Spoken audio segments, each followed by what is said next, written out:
नमस्कार मंडळी. आत्ता स्थानिक स्वराज्य संस्थेच्या निवडणुका आत्ता सगळं बिगुल वाजलेलं आहे. बगल तो त्या चर्चेत आहेत, त्या प्रक्रियेत समावेश सगळीजण आहेत. मित्रांनो, वेगवेगळ्या पक्षाच्या मुलाखती घेतोय, पण आज अशा एका उमेदवाराची मुलाखत घेऊया. तो अपक्ष लढतोय आणि लढतोय कुठं? नागठाणे गटात. नागठाणे गट हा साताऱ्यापासून जवळ असलेला गट आहे, जिल्ह्याच्या जवळ असणारा.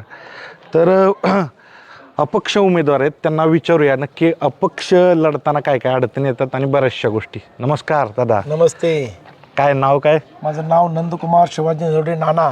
माझं चिन्ह आहे कबशी आणि मी या नागठाणे गटामध्ये अपक्ष लढत आहे. बरं, अपक्ष का लढताय? कुठल्या पक्षानं दिलं नाही काय तिकीट तुम्हाला? नाही, आपण पक्षाला मागणी केलेली होती, पण पक्षानं मागणी केल्यानंतर आपल्याला त्या ठिकाणी तिकीट बी जाहीर झालं होतं. पण आदल्या वर्षी तिकीट जाहीर झाल्यानंतर दुसऱ्या वर्षी आपल्याला आमदारांनी त्या ठिकाणी सकाळी 10 वाजता आपल्याला AB फॉर्म नेण्यासाठी बोलवलं होतं. तसे मी कार्यकर्ते घेऊन त्या ठिकाणी गेलो होतो.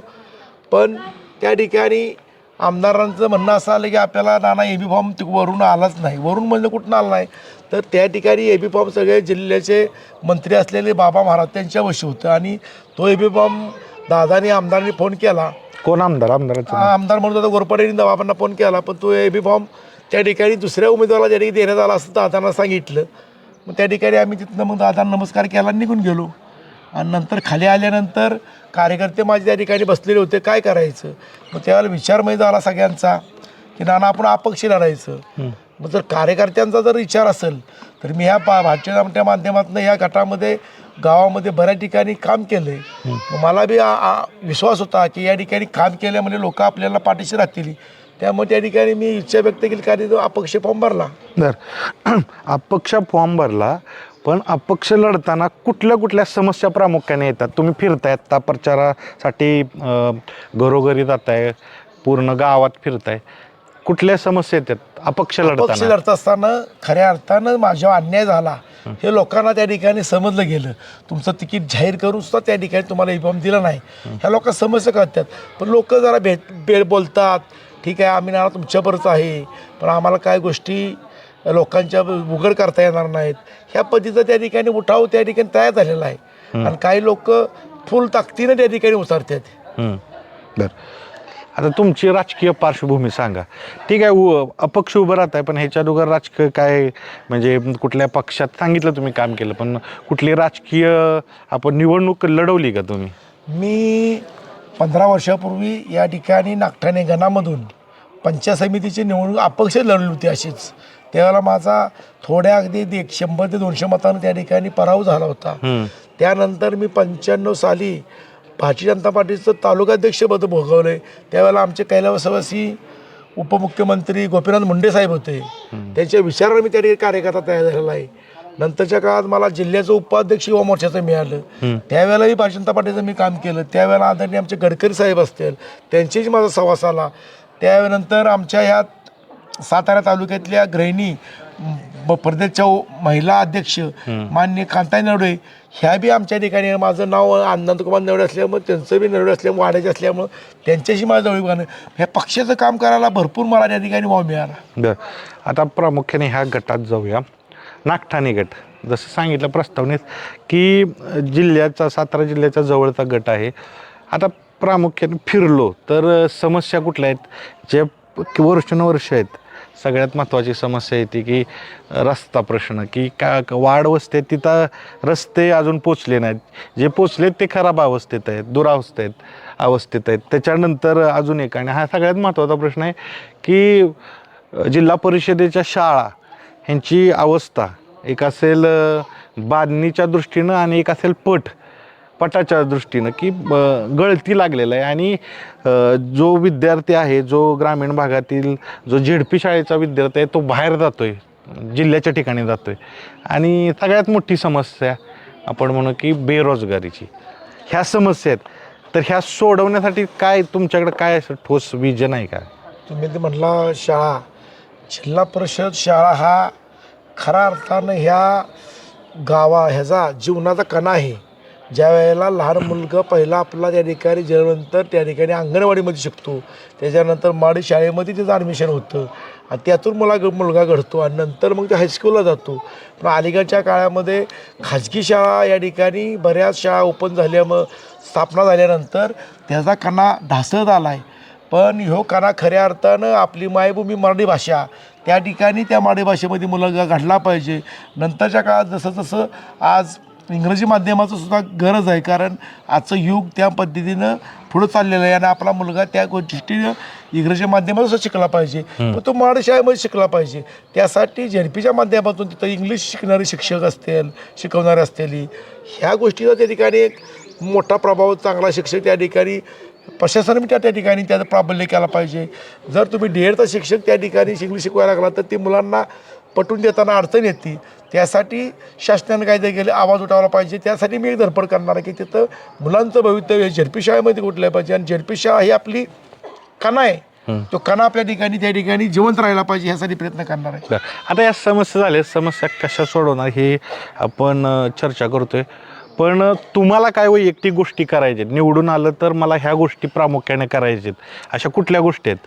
मला या ठिकाणी निवडून आल्यानंतर ह्या गोष्टी करायच्या की झेडपीच्या सदस्याच्या माध्यमातून जिल्हा परिषद माध्यम मिनी मंत्रालय म्हणून ओळखलं जातं, त्या माध्यमातून मला या प्रत्येक गावागावामध्ये सिमेंट काँक्रीटचे सुंदर रस्ते, दोन्ही बाजूला गटर, गावागावामध्ये अंगणवाडी असलेली पाहिजे, किलबिल डिजिटल अंगणवाडी असली पाहिजे, गावामध्ये एक ओपन जिम असली पाहिजे, गावामध्ये माझ्या आता एक गार्डन असलं पाहिजे, गावामध्ये एक ज्येष्ठ असं की विरंगुळा असेल. ह्या गोष्टीचं गरज आहे. माणसं एकत्र आल्याशिवाय विचार घडणार नाही, एकत्र बसल्याशिवाय एकामेकाचे विचाराची उंची वाढणार नाही. ह्यासाठी आपण एकत्र आलं पाहिजे. ह्यासाठी ह्या गोष्टीची सुविधा झाल्यानंतर लोक एकत्र बसण्याचं माध्यम जर तुम्हाला मिळालं, एकत्र येण्याचं माध्यम जर तुम्हाला मिळालं तर नक्की या ठिकाणी ह्या जिल्हा परिषद गटामध्ये इतिहास घडेल आणि ह्या गटामध्ये संस्कृती काय असती ही दाखवण्याचं काम या ठिकाणी मी करेन. बरं, पण तुम्ही करता काय? म्हणजे व्यावसायिक आहात, शेतकरी आहात? कारण कसं आहे, अपक्ष जरी निवडणूक लढवायची असेल तर ती आर्थिक रसद पाहिजे. खऱ्या अर्थानं तुम्ही म्हणताय बरोबर आहे. आज ही कुठलंही इलेक्शन असलं तर पैसे असल्याशिवाय ही कुठलंही इलेक्शन लढता येत नाही. कारण त्याच्या मागं ज्या वेळेला ह्या 17 गावामध्ये प्रचार करत असताना गाड्या लागतात, झेंडे लागतात, काय बॅनर लागतात, ह्या गोष्टीचं रसद. आज आपण एक शेतकऱ्याचा मुलगा त्या ठिकाणी मी शेती करत असताना मी त्या ठिकाणी व्यवसाय केल्यानंतर माझी जशी प्रगती होईल तशी मी वीटभट्टी व्यवसाय सुरू केला. वीटभट्टीच्या माध्यमातून मला 2 रुपये मिळाल्यानंतर मी अनेक या ठिकाणी माझे मित्र ग्रुप माझा तयार झाला. त्या ग्रुपच्या माध्यमातून मी अनेक मोठमोठे जमिनीचे व्यवहार असतील, माझे मिशनरी असलेले अशी मोठमोठे मी या ठिकाणी कामे करू लागलो. त्यातून मला रसद मिळत आली. रसद मिळत असताना ज्या वेळेला मला वाटलं की आपण रसद मिळते, त्यातून काहीतरी सामाजिक काम बी आपल्याला करावं. सामाजिक काम केल्यानंतर जर आपण एखादी गोष्ट सामाजिक काम केलं तर लोकांना ते बघण्या दृष्टिकोन वेगळा राहतो की हा मुलगा काहीतरी करतोय. त्या माध्यमातून या ठिकाणी आपण जर सामाजिक काम करत थोडं 10% राजकारण केलं आणि त्या ठिकाणी पदाचा जर आपल्याला अधिकार मिळाला तर ह्या गटाचा मी खऱ्या अर्थानं या गटाच्या सगळ्या लोकांसाठी एक खरा जिल्हा परिषद सोनं करून दाखवीन ही माझी खात्री आहे. वेगळं पण काय, म्हणजे बाकी उमेदवार आहेत, प्रत्येकजण सगळं सांगणार, चांगलं सांगणार आणि प्रत्येक जण कशा पद्धतीने मी विकास करेन हे सांगणार. तुमच्याकडं वेगळं पण काय की माझ्याकडं हा एक मोठा गुण आहे? माझ्या वेगळं म्हणे मी लहानापासून तळागाळामध्ये राहणारा कार्यकर्ता आहे. माझं महत्त्वाची गोष्ट एकच आहे की मी कुठला जातपेद धर्म पाळत नाही. येणारा माझा सर्व बहुजन समाज हा मीच आहे. कारण जन्माला येताना कुणाला असं कपाळावर घेऊन आलं नाही की ह्या जातीचा त्या जातीचा. त्यामुळं हा माझा सर्वात मोठा गुण आहे. मी सगळ्याला घेऊन चालतो, सगळ्यांच्या ताटामध्ये जेवण खात बसतो, सगळ्यांच्या विचारानं चालतो. त्यामुळे ही लढाई माझ्यासाठी एक मोठी लढाई अशी नसून ही अतिशय सुंदर अशी एक छोटी लढाई आहे. कारण मला हा समाज या ठिकाणी मला उंचीवर 100% नेणार ही मला खात्री आहे. बरं, तुम्हाला खात्री आहे सांगताय, पण आता खरं सांगा, कसं राजकारण अवघड झालं आहे का? म्हणजे आता तुम्ही अपक्ष राहिलेला आहे, कब्बशी तुमचं चिन्ह आहे, अवघड आहे का राजकारण? राजकारण खूप अवघड आहे. तुम्ही सांगता ते बरोबर आहे. राजकारणात अनेक गोष्टीचा वापर करावा लागतो आहे. राजकारणात काम करत असताना लोकांच्या अपेक्षाही भरपूर आहेत. पण लोकांनी अपेक्षा काय करू नयेत. कारण तुम्ही जर आज जिल्हा परिषद लढताय, लोकांच्या अपेक्षा काय तेच आहेत ना, आमच्या गावात रस्ते झाले पाहिजे, आमच्या गावात गटर झाले तेच पाहिजे. तेच किती वर्ष चालत तेच चालू आहे. आता कसं होतंय माहिती आहे का, तेच चाललंय पण लोकांना मग तुम्ही करून दाखवत नाही ना. मग आज जर मी ते झालं, उद्याच्याला मी या ठिकाणी मला संधी जर मिळाली आणि मी जर ते करून दाखवलं तर मला या गटामध्ये पुन्हा फिरायची गरजही लागणार नाही. लोक म्हणणार तुम्ही फॉर्म भरा आणि एक बार आम्हाला फक्त भेटून जावा. 100% विजन, असं विजन जर तुम्ही काम केलं, लोकांच्या जीवाशी लोकांच्या जवळ गेला, लोकांना जर त्यानं तुमचा पटला. आज अनेक बघा तुम्ही काय निलेश लंकेसारखा आमदार ओले खासदार झाले आहेत बघा, त्यांनी कामाच्या सुनील शेळकेसारखा एक चांगला नेता घडला आहे. हे काम करणारं नेतृत्व घडू शकतं. आज अजित पवार बारामतीमध्ये त्यांनी आज त्या ठिकाणी अख्ख्या महाराष्ट्रामध्ये वेगळं शहर केलं आहे. मग असं जर तुम्ही केलं, अजित पवार कधी त्या ठिकाणी पडले नाहीत. आज आपले मुख्यमंत्री देवेंद्र फडणवीस हे की त्यांची कंपनी नाही, स्वतः एक व्यवसाय नाही, त्यांना फक्त विजन एक आहे, महाराष्ट्र कसा घडला पाहिजे.